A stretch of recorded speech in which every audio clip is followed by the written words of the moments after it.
예, 밤새 평안하셨습니까? 예, 우리가 모처럼 오늘 이렇게 또 금요일인데, 이 우리 기관들은 오늘 노는 날이 아닙니다.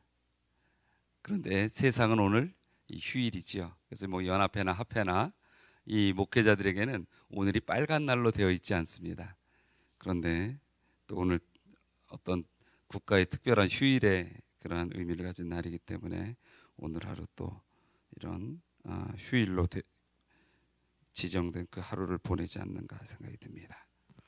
오늘 이 아침에는 우리 요한복음 16장 4절부터 24절의 말씀을 가지고서 함께 은혜를 나눌까 합니다. 지금 이 거의 한 일주일을 지나가면서 이 요한복음 14장부터 성령에 대한 이야기가 나옵니다. 그런데 우리가 잘 알다시피 지금 이 성령에 대한 이야기를 예수님께서 하실 때에 무엇을 준비하는 거예요? 십자가를 준비하시면서 유독 예수님께서는 자신의 가는 길 이후의 길을 예비하시면서 그 길에 대하여 염려하지 말라. 보혜사 성령께서 너희에게 임할 것이다 라고 이야기를 합니다.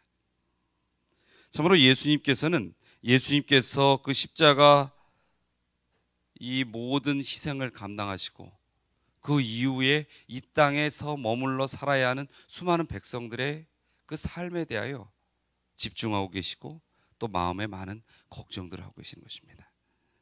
그리고 그들이 예수 그리스도의 십자가를 바라보며 성령과 함께 손을 잡고 살아가기를 간절히 바라는 것입니다. 그런데 오늘 이 말씀 가운데 보면 그 5절에 뭐라고 이야기하셨어요? 지금 내가 나를 보내신 이에게로 가는데 너희 중에 나더러 어디로 가느냐 묻는 자가 어떻다고요? 없다. 도리어 이 말을 함으로 너희 마음에 근심이 가득하였도다. 참 예수님께서 이제 이 십자가의 길을 가셔야 합니다.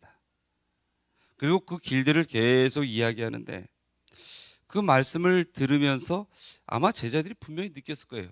어떤 마음을요? 예수님과 우리가 곧 헤어지나?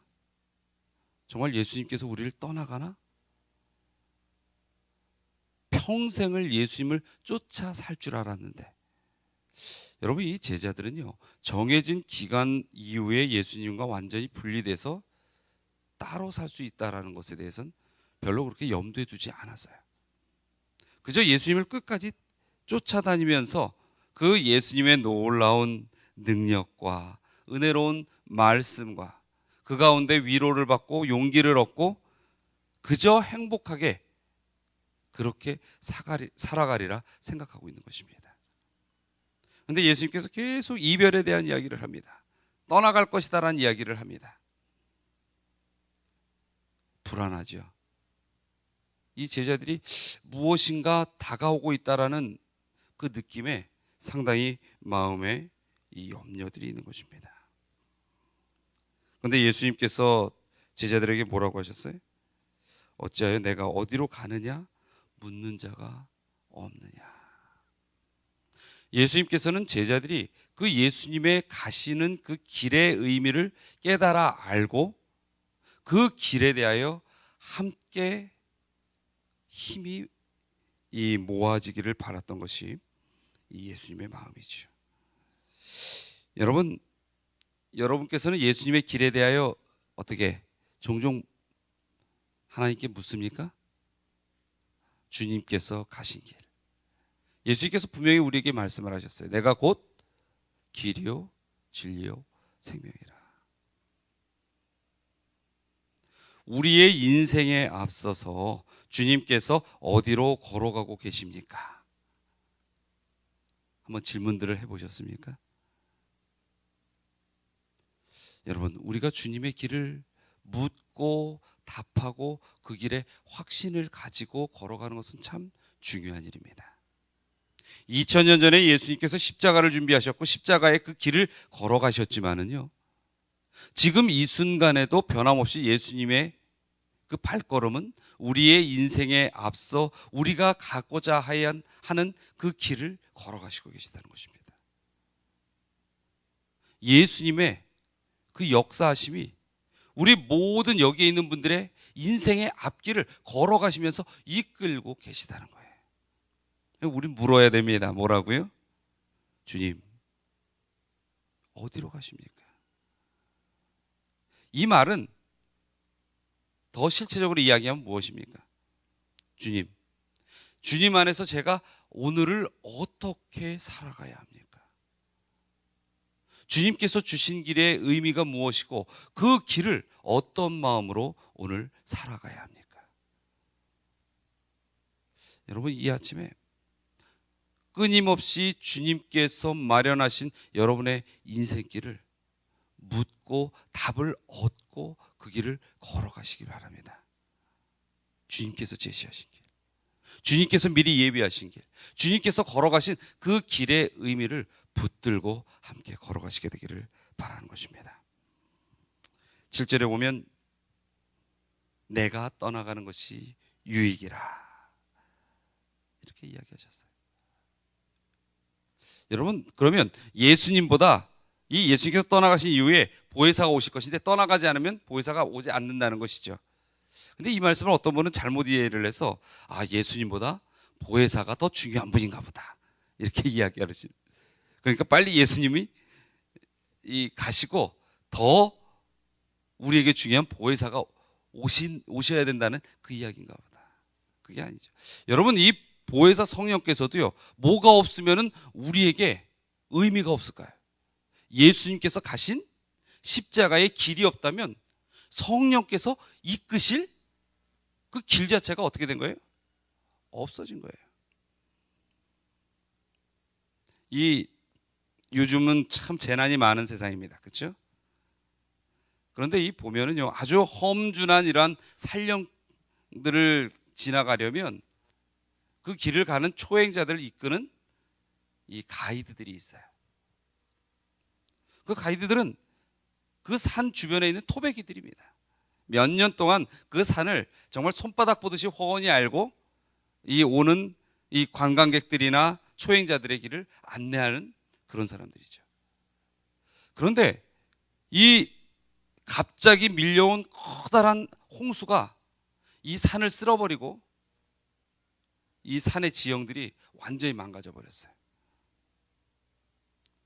그럼 수십 년 동안 가이드를 했던 그 사람이 길을 인도할 수 있을까요, 없을까요? 쉽지 않아요. 왜 그렇습니까? 길 자체가 없어졌기 때문입니다. 여기서 보면은 예수님께서 가는 것이 유익인 것은 예수님께서 지금 우리의 인생길을 뭐 하는 거예요? 우리의 구원의 길을 마련하여 놓으신 거예요. 그것에 대한 더 큰 의미가 있고 그 길을 우리가 걸어갈 수 있도록 성령께서 어떻게 하신다는 거예요? 이끌어 함께 가겠다라는 것입니다. 그래서 이 말씀은요, 성령과 예수 그리스도의 사역이 우리의 인생에 있어서 함께 연합하여 정말로 우리의 생명이 구속 가운데 들어가기 위한 가장 절대적인 힘이요 길이라는 것입니다. 여러분, 예수님께서 마련하신 여러분의 인생길이 무엇인지를 정말 우리는 묻고 답을 얻어야 하는 것입니다. 그리고 그 길을 갈 때에 우리의 힘으로 걸어가는 것이 아니라 성령의 역사하심으로 걸어갈 수 있도록 우리가 진정 우리의 마음을 주님 앞에 드리고 성령을 모시며 살아가야 하는 것입니다. 그런데 이 성령께서 오셔서 세 가지에 대하여 책망하겠다라고 이야기를 했어요. 이것은 책망이라고 하니까 마치 무엇을 야단치는 것처럼 느껴지는데 그것이 아니라 이 성령의 사역의 이러한 세 가지를 말씀하시는 것이에요. 지금 보면 14장부터 성령의 사역을 계속 이야기합니다. 그런데 이제 16장에 그 성령께서 예수님이 가신 이후에 그 예수님의 그 길, 생명의 길을 걸어가도록 하는 데 있어 성령께서 이끄시는 그 사역이 무엇인가를 세 가지로 정리해서 오늘 이야기를 드린 거예요. 첫 번째는 뭐에 대하여? 죄에 대하여. 죄에 대하여 함은 9절에 뭐라고 하였어요? 죄에 대하여라 함은 저희가 나를 믿지 아니하며. 여러분, 이 성령께서 우리 마음에 오실 때에 우리에게서 일어나는 작용 중에 가장 먼저 일어나야 하는 작용이 이것이에요. 죄에 대한 것입니다. 내가 죄인이라는 것을 뭐 하는 거예요? 느끼는 거예요. 어떤 분은 그게 싫다고 그래요. 교회 나오면 뭐라 그래요? 자꾸 죄인 죄인 하니까, 이 교회 가면은 가뜩이나 심란한 세상, 이 교회 가면 죄인 소리 하니까 더 싫다고. 여러분, 지금도 이 명도에 가면 이렇게 빨간 깃발을 등에다가 탁 꽂고 이렇게 녹음기 하나 들고 걸어 다니시는 분이 있어요. 그 빨간 깃발에 뭐라고 쓰여 있습니까? 회개하라, 천국이 가까웠느니라. 또 어떤 분은 뭐라고 써 있어요? 예수 구원, 불신, 지옥. 다 이렇게 써 있어요. 참 그 모습을 보면서 많은 지나가는 분들이 불쾌하게 그것을 이렇게 바라봐요. 그분의 이 믿음으로 이끄는 길이야 얼마나 참 대단한 그 믿음의 확신을 가지고 헌신하는 것이겠습니까? 근데 많은 사람들이 그걸 보면서 조금 이 과하게 느끼는지 이 불쾌함을 느껴요. 근데 여러분, 꼭 그 예수천당 불신지옥이라는 이 표말을 보듯이 어느 때에는 우리가 우리의 죄가 이 하나님 앞에 드러나지는 것에 대하여 불편함을 갖고 있는 수많은 사람들이 있습니다. 누구까지라도요? 하나님의 백성들까지라도요. 여러분, 성령께서 우리가 우리에 대하여 죄를 가지고 있다는 것을 깨닫게 한다는 것은, 그것은 복음입니다. 여기에 분명히 죄의 속성을 이야기하고 있어요. 죄의 속성은 뭐예요? 저희가 나를 믿지 아니하며. 죄의 속성은 우리의 삶과 우리의 마음을 예수님에게서 어떻게 하는 거예요? 점점 떨어뜨리는 것입니다. 밖으로 걸어가도록 하는 것입니다. 그래서 우리에게 성령께서 죄를 깨닫게 한다는 것은 죄라고 우리를 정죄하는 것이 아니라 우리가 예수님에게서 떨어져 있다는 것을 느끼게 하여 뭐 하는 것입니까? 우리의 마음이 주님께로 다시금 내가 멀어져 가고 있구나라는 것을 깨달아 다시 돌이킬 수 있는 마음을 준다는 것입니다. 그래서 여러분, 이 우리 마음에 내가 이러면 안 되지라는 이런 생각이 종종 들 때가 있을 것입니다. 그 음성 가운데에 너무 깊이 머물러 슬픔 속에 빠지지 말고, 그런 생각이 들 때에 성령께서 나의 죄를 깨닫게 하시는구나 생각하시고 다시금 그것을 복음으로 듣고 뭐 해야 합니까? 주님께로 우리의 몸을 돌리고 바라보고 걸어가는 그러한 생애의 기쁨의 변화를 가지셔야 되는 것입니다. 두 번째로 함은 뭐라고 했어요? 의에 대하여라 함은 10절에 내가 아버지께로 가니 너희가 다시 나를 보지 못할 것이며. 이 성령께서는 의에 대하여 우리를 깨닫게 합니다. 이것은 무엇을 이야기하는 것입니까? 예수 그리스도의 이 십자가에 관한 것입니다. 진정 우리가 죄인인데 돌이켜서 어디로 가야 하는가? 예수 그리스도께서 마련한 그 길을 가야 한다는 것입니다. 예수님을 믿어야 한다는 것입니다. 참된 믿음으로 말미암는 의에 대한 것을 성령께서 어떻게 한다는 거예요? 이끄신다는 거예요. 그래서 여러분, 이 성경은요, 각 부분이 전혀 다른 말을 하는 것이 아니에요. 지금 오늘 이 10절에서 이것은 아버지께로 가시는 예수님께서 우리를 구원할 모든 길을 예비하셨으니 무엇하기만 하면, 믿기만 하면 너희들이 무엇하여지리라? 의로워지리라 라고 이야기하는 것입니다. 그래서 성령께서는 우리가 의로워질 수 있는 길을 깨닫게 하시는 거예요. 그리고 우리에게 무엇을 주신다는 거예요? 확신을 주신다는 거예요. 염려하지 마라. 너희가 돌이켜 예수 그리스도를 바라보기만 하면, 하나님 보좌에 앉으신 그 예수 그리스도를 바라보기만 하면 너희에게 구원의 희망이 있다라는 것입니다. 그리고 성령께서 세 번째 우리에게 나타내시는 것이 무엇이라고요? 심판에 대하여라 함은 이 세상 임금이 심판을 받았습니다. 여러분, 이것이 뭐예요? 심판, 최후의 심판이 종결되는 그 시간들, 그 마지막 심판의 그 모든 것들이 이제 이루어져야 하는 그 시간들, 그 시간이 언제입니까? 재림인 거예요. 재림. 여러분, 재림은 우리의 믿음의 요소 가운데 무엇과 관계된 것입니까?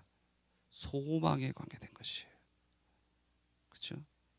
성령께서 우리에게 무엇을 주신다고요? 재림에 대한 소망, 그것에 대한 확신을 주신다는 거예요. 여러분, 이 우리 교회가, 이 한국에서는 우리 교회를 딱 줄여서 뭐로 부르기를 즐겨합니까? 안식일 교회. 예, 또 그것도 더 줄여서 안식교, 이렇게 뭐 부르기를 즐겨합니다.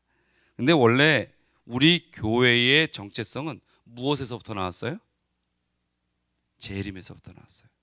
그래서 우리 교회를요, 줄여서 불러도 재림교회라고 부르는 것이 훨씬 더 우리의 모습을 잘 드러내는 이름이에요.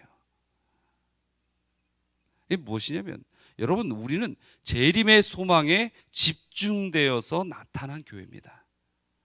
그래서 이 마지막 때에 모든 백성들이, 이 지구에 있는 주민들이 무엇을 준비하도록? 재림을 준비하도록 이 시대에 필요한 기별을 가지고서 살아가는 것이 우리 교회의 사명인 것입니다. 그래서 우리를 뭐라고 했어요? 남은 물이라고 했고, 우리가 가지고 있는 기별들을 세천세의 기별 또는 현대 기별이라고 이야기를 하고 있는 것이에요. 무엇에 집중된 믿음? 재림에 집중된 믿음입니다. 여기서 우리가 어떻게 살아갈 것인지가 결정되는 것이에요. 내가 이 땅에서 복 받는데 집중하고 있는가? 내가 이 땅에서 죄의 백성에서 하나님의 백성으로 머물러 있는데 집중된 백성인가? 내가 예수 그리스도의 재림을 준비하는 데 집중된 백성인가? 우리의 신앙은 무엇을 바라본다고요? 재림을 바라보고 사는 백성이들이다. 그렇게 우리가 이 믿음에 대한 것, 삶에 대한 것을 결정하고 행보를 할 때에도 무엇에 준해서요? 재림의 소망에 준해서 그러한 결정의 지혜를 얻어야 하는 것이에요. 여러분, 오늘 하루 사시면서도 그렇게 한번 물어보시기 바랍니다. 정말로 예수 그리스도를 따라 예수님의 다시 오시는 그 재림을 준비하기 위한 가장 이 성령의 음성에 맞는 결정이 무엇일까? 그것이 우리에게 있어서 합당한 믿음의 결정들입니다. 그래서 우리 교회는 무슨 교회다? 재림교회다. 여러분, 성령께서요, 알려주시는 것입니다. 그 재림의 때 모든 것이, 모든 죄의 요소들이 어떻게 된다는 거예요? 다 덮어지고 다 없어진다는 것입니다. 결국은 예수 그리스도께서 승리하시고 다시 오실 것이다. 그러므로 우리에게 그 열 처녀의 비유에서 나오는 것처럼 준비되지 아니한 열 처녀가 아니라 준비된 그 다섯 처녀처럼 살도록 성령께서 우리를 분명히 이끄실 것입니다. 우리 20절에 보면, 내가 진실로 진실로 너희에게 이르노니 너희는 곡하고 애통하겠으나 세상은 기뻐하리라. 너희는 근심하겠으나 너희 근심이 도리어 기쁨이 되리라. 21절입니다. 여자가 해산하게 되면 그때가 이르렀으므로 근심하나 아이를 낳으면 세상에 사람 난 기쁨을 인하여 그 고통을 다시 기억지 아니하느니라. 예수님께서 그 십자가의 고통을 감당하시지만 그 십자가의 고통은 무엇을 낳기 위한 고통이었다는 거예요? 생명을 낳기 위한 고통이었다는 것입니다. 그래서 우리가 이 십자가의 고통을 항상 이 마음속에 보면서 참 감동이 있고 또 이 마음의 고통도 밀려올 수 있어요. 그러나 거기서 멈추면 되는 것이 아닙니다. 결국 그 십자가를 통하여 무엇이 태어났다는 거예요? 생명이 태어났다는 거예요. 그 생명이 누굽니까? 나예요, 나. 그래서 여러분, 결국 성령께로 인도되는 삶은 우리가 죄를 깨닫고 이렇게 살면 안 되겠지라는 자각을 일으키게 하고요. 그리고 정말로 우리가 믿기만 하면 구원받겠다라는 희망을 얻게 하고요. 결국은 이 죄가 다 사그러지고 주님께서 승리하셨다라는 재림의 소망을 가지고 살아가는 것입니다. 그래서 우리는 오늘 아침에 가장 큰 기쁨을 느껴야 돼요. 그 기쁨이 뭡니까? 이 아침에 내가 예수 그리스도의 말씀을 듣고 예수님을 믿기로 붙들고 있으니 이것이 곧 뭐예요? 생명이다. 다시 말씀드려서요, 예수님의 십자가는 무엇과도 비견할 수 없는 고통이었고 슬픔이었지만 그 고통이 변하는 것은 누구를 통하여입니까? 나를 통하여입니다. 오늘 내가 예수님을 붙들고 살아있지 못하면 예수님은 여전히 십자가의 고통만을 감당하셔야 하는 것입니다. 그러나 그 고통이 생명을 낳은 것입니다. 그래서 오늘 여러분들의 생애를 통하여, 나의 생애를 통하여 주님의 기쁨이 되는 것입니다. 여러분, 오늘 하루 정말로 성령의 인도하심에 따라 살아가시게 되길 바랍니다. 그 생애가 기쁨의 생애가 되기를 바랍니다. 희망의 생애가 되시길 바랍니다. 오늘도 성령의 인도하심과 믿음 안에서 승리하시는 여러분들의 생애가 되기를 바라며 아침 말씀을 마치고자 합니다.